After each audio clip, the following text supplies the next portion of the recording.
नमस्कार। सावन के पावन महीने में शिव जी की अनुपम कथाएं, उसके आगे का भाग आप सुन रहे हैं। श्री ब्रह्मा जी बोले, नारद, भगवान सदाशिव जब इतना कहकर अंतर ध्यान हो गए तो फिर मैंने हंस का और भगवान श्री विष्णु ने बाराह का रूप धारण करके सृष्टि रचने का विचार किया।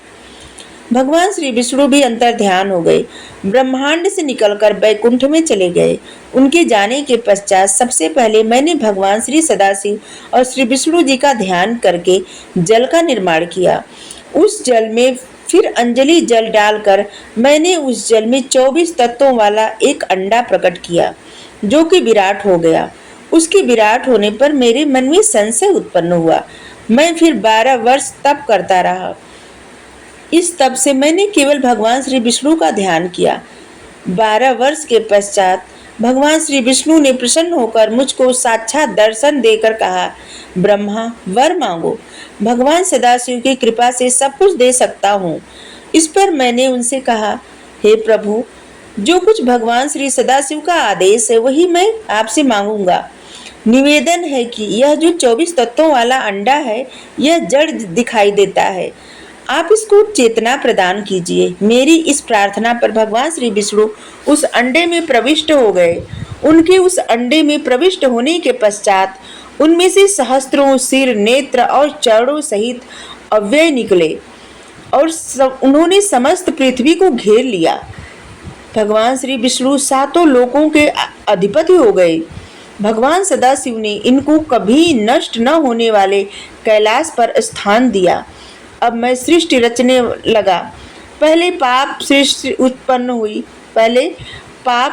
उत्पन्न हुई, जिसमें कि अविद्या और तम की प्रधानता थी। इससे मैंने स्थावरों की रचना की। इसके पश्चात मैंने मनुष्यों की सृष्टि की रचना के लिए भगवान श्री सदाशिव का ध्यान किया। इसके पश्चात तिरछे चलने वाले जीव उत्पन्न हुए। जब उनसे मुझे संतोष की प्राप्ति न हुई तो मैंने देवताओं की स्तुति की। मैंने देवताओं की सृष्टि की, परंतु इससे भी कार्य सिद्धि न हुई। अतः मैंने भगवान श्री सदाशिव की आज्ञा से रजोगुणी मनुष्यों को उत्पन्न किया। जब 5 प्रकार की सृष्टि उत्पन्न हो गई तो मैंने सर्गों की रचना की। तब महसर्ग, सूक्ष्म भौतिक सर्ग और तीसरा वैकारिक सर्ग उत्पन्न हुए। फिर 8 प्रकार की सृष्टि हुई। 9वां कुमार सर्ग हुआ। सनकादिक मेरे ऐसे मानसिक पुत्र थे जो महान वैराग्य से संपन्न थे। जब मैंने उनसे सृष्टि रचने के लिए कहा तो उन्होंने वैराग्य प्रकट किया। इससे मेरे क्रोध का वार पार न रहा। मारे क्रोध की मेरी आंखों से आंसू गिरने लगे।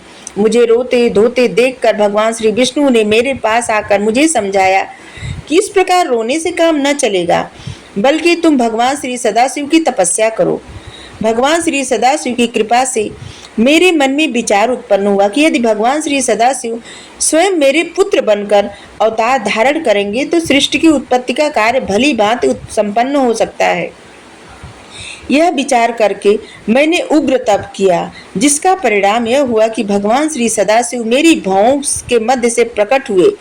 उनके मस्तक में गंगा की धारा तथा जटाएं शोभा पा रही थी। भाल में त्रिपुंड धारण किए हुए थे। उनके 5 मुख और 4 हाथ थे। श्री ब्रह्मा जी बोले, हे नारद, भगवान श्री सदाशिव के उस रूप को, जिसको भी मैंने माया के बस होकर अपना पुत्र समझ रहा था, मेरे पास आकर कहा, आज्ञा दीजिए, मैं आपकी तथा वेद के आज्ञा अनुसार कार्य करने के लिए तैयार हूँ।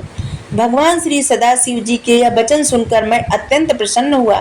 मेरी आज्ञा अनुसार भगवान श्री सदाशिव ने भूत, प्रेत, पिशाच, कुषांड, बैताल तथा ब्रह्म राक्षसों को उत्पन्न किया, जिनको देखकर मुझे बड़ा आश्चर्य हुआ।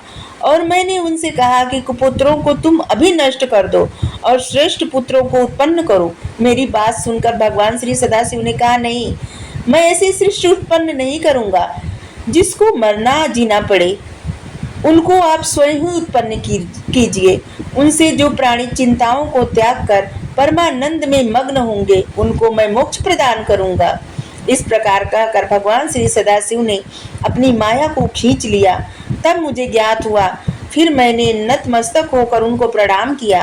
उन्होंने उठाकर मुझे अपने कंठ से लगाया।